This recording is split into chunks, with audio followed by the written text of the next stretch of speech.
Tomorrow night, Jewish families around the world will celebrate the first night of Passover. Companies are working around the clock to get traditional food items to homes. And one company gave CBS2's Lisa Rozner a behind-the-scenes look at how it's done. In this Bayonne, New Jersey warehouse, these are the first sounds of Passover. Before being bottled, wine and grape juice is harvested at an upstate New York winery. And inside these tanks is the final blending and finishing.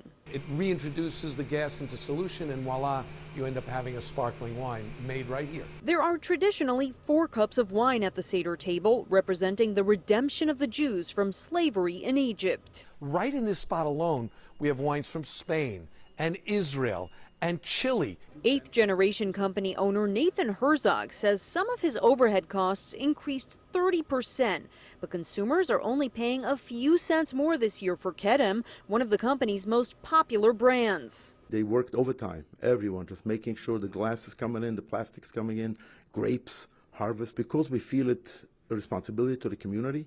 People make kiddush, people drink for the 4 cups. Families will gather around a Seder plate containing food symbolic to the Jews' exodus from Egypt, and matzah represents the unleavened bread the Jews ate on their journey because there was no time to let the bread rise. Manischewitz has been making matzah for more than 130 years. We have gluten-free varieties, we have spelt varieties. For those mint lovers, we have mint chocolate-covered matzah, which is like a Girl Scout cookie matzah.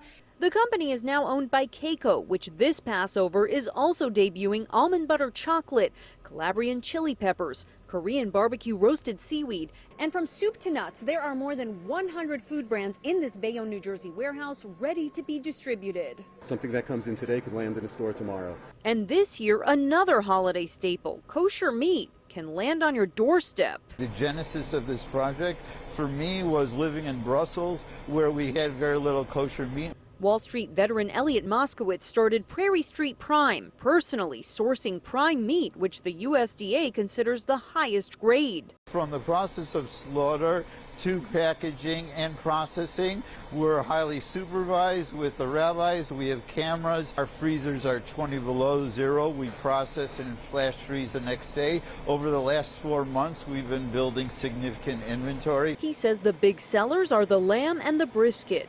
One nonprofit, Jew Belong, is encouraging people to add to their Seder plate peace olives for Ukraine, inspired by an olive branch, and coffee to wake people up to the growing cases of anti-Semitism. All you need to do to celebrate Passover is to eat and drink. Happy Passover. In Elizabeth, New Jersey, Lisa Rozner, CBS 2 News.